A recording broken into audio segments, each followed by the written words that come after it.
Eyelid problems. Number first, blepharitis.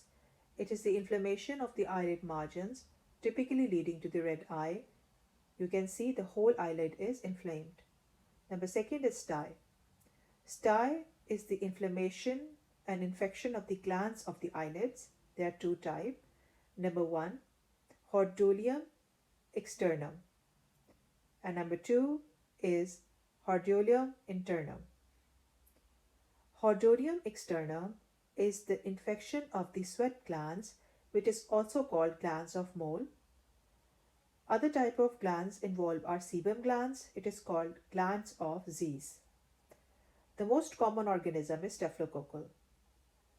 In internum, infection of the mammalian glands is seen. It may lead to residual clasion.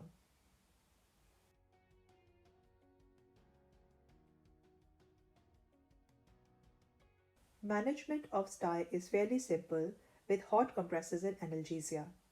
CKS only recommend topical antibiotics if it is associated with conjunctivitis. Clasion. Clasion is a meibomian gland cyst, as shown in the picture. Then comes entropion. It is the interning of eyelids. Ectropion, which is the outward turning of the eyelids.